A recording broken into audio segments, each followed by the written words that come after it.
Hmm, sebab pandemik COVID-19 jadi belajar online pula.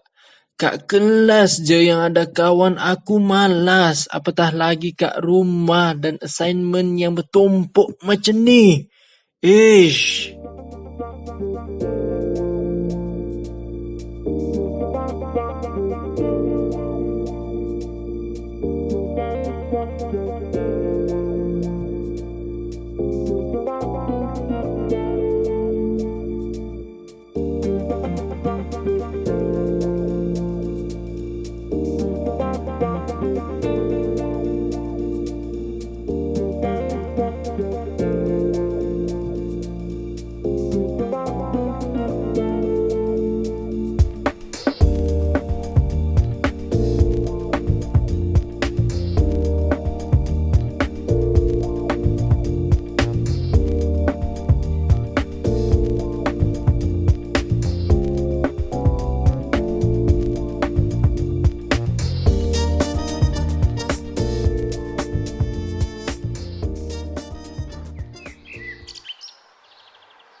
Saya, ayo ngerjain tugas. Katanya mau ngerjain tugas bareng. Ayo sini HP-nya disimpan dulu. Ish. Kenapa ya aku tak ada semangat nak belajar dan buat assignment? Ya, gimana mau ada motivasi buat belajar? Kamu aja sibuk main game mulu. Belajar mesti ada motivasi ke? Ya iyalah, belajar harus ada motivasi. Nih ya, motivasi belajar menurut Novianti 2011 adalah sebuah penggerak atau pendorong yang membuat seseorang tertarik untuk belajar sehingga memiliki keinginan untuk terus belajar.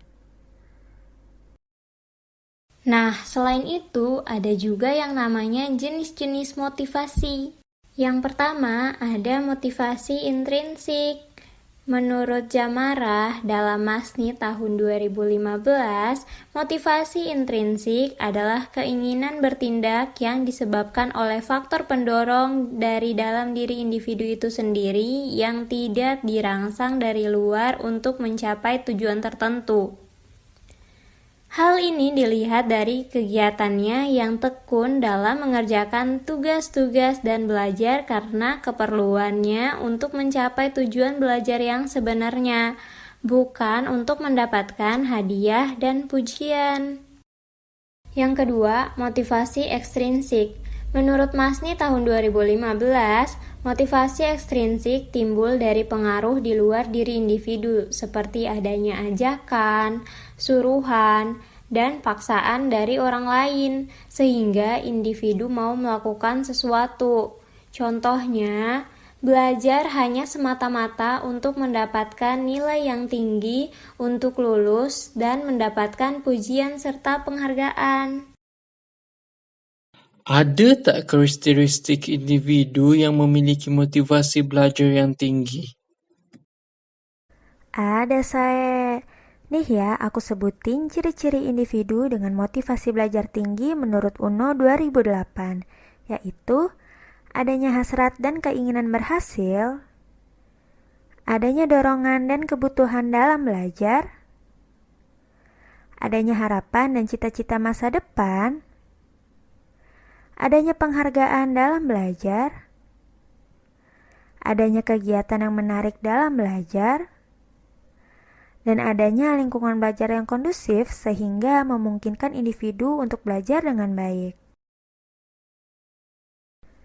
Lalu ada juga nih prinsip-prinsip dalam motivasi belajar, di antaranya motivasi sebagai dasar penggerak yang mendorong aktivitas belajar, motivasi intrinsik lebih utama daripada motivasi ekstrinsik, motivasi berupa pujian lebih baik daripada hukuman, motivasi saling berhubungan dengan kebutuhan dalam belajar, motivasi membentuk rasa optimisme dalam belajar, dan yang terakhir, motivasi melahirkan prestasi belajar. Oh, macam tu ya, Vi. Nah, Terus ada juga nih faktor-faktor yang dapat mempengaruhi motivasi belajar menurut Darsono dan kawan-kawan tahun 2000. Pertama, cita-cita atau aspirasi. Ini merupakan target yang ingin dicapai. Dalam hal ini, tujuan yang ditetapkan dalam satu kegiatan mengandung makna bagi siswa. Kedua, kemampuan. Kemampuan dalam aspek psikis. Contohnya, kecerdasan, pengamatan, perhatian, dan daya pikir analisa. Ketiga, kondisi. Nah, ini ada kondisi fisik dan kondisi psikis. Keduanya itu saling memberi pengaruh dalam memotivasi siswa. Pada kondisi fisik, jika siswa yang kurang sehat, maka motivasi belajarnya berbeda saat siswa dalam keadaan sehat. Nah, dan pada kondisi psikis, saat siswa sedang bersedih, biasanya siswa tidak dapat mengendalikan emosinya, sehingga dia lebih banyak melamun daripada mengerjakan tugas yang diberikan. Keempat, kondisi lingkungan. Dalam hal ini meliputi lingkungan keluarga, lingkungan sekolah atau kampus, dan juga lingkungan masyarakat. Kelima, unsur-unsur dinamis dalam belajar. Dalam hal ini, unsur yang keberadaannya dalam proses belajar tidak stabil, seperti situasi kondisional yang meliputi gairah belajar, situasi belajar, dan emosi siswa. Keenam, cara dosen mengajar. Pada faktor ini, seorang dosen harus mempersiapkan diri sebelum mengajar agar nanti apa yang disampaikan kepada mahasiswa dapat diterima. Selain itu juga, dosen harus menciptakan hubungan yang baik dengan mahasiswa. Lalu ada tak strategi untuk meningkatkan motivasi belajar kita?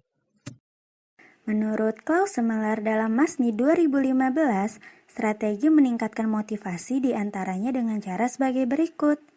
Yang pertama, tidak menunda tugas dan berusaha menyelesaikannya dengan baik. Kedua, dapat membahas bersama teman-teman. Ketiga, dengan senang hati mengecek dan memperbaiki tugasnya kembali hingga benar-benar baik. Keempat, bertanggung jawab atas keberhasilan dalam belajar. Kelima, melakukan hal yang dapat mengembangkan pengetahuan dan keterampilan. Dan yang keenam, menjalani hubungan yang baik antara mahasiswa, dosen, maupun sivitas akademik. Nah, selain itu, guru juga dapat meningkatkan motivasi siswa selama pandemi COVID-19, seperti pertama, meningkatkan kualitas guru untuk meningkatkan kualitas pembelajaran. Dalam proses pembelajaran online, guru merupakan faktor dominan dalam penentuan kualitas pembelajaran. Kualitas belajar yang baik menghasilkan hasil belajar yang baik juga. Kedua, memilih metode pembelajaran yang tepat. Guru dituntut untuk dapat memilih metode belajar yang tepat untuk mengajar. Metode belajar yang tepat akan meningkatkan motivasi dan minat belajar siswa sehingga terciptanya suasana belajar yang menyenangkan. Ketiga, memaksimalkan fasilitas pembelajaran. Pembelajaran online memerlukan fasilitas dalam menunjang pembelajaran seperti internet, komputer, atau handphone. Pihak sekolah atau universitas diharapkan memberikan dukungan optimal dalam mendukung pembelajaran online yang dilaksanakan, seperti pengadaan sumber belajar, komputer yang tersambung dengan internet, dan alat-alat yang mendukung kegiatan pembelajaran bagi para guru. Keempat, memanfaatkan penggunaan media. Guru dapat menggunakan media animasi dalam mendukung proses pembelajaran, yakni dalam proses penyampaian materi yang bersifat abstrak, sehingga dapat lebih mudah dimengerti dan lebih menarik.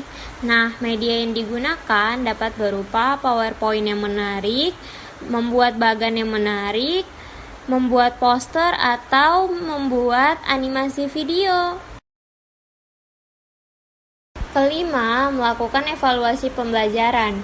Dengan melakukan evaluasi pembelajaran online, maka dapat diketahui apakah pembelajaran online berjalan efektif atau tidak.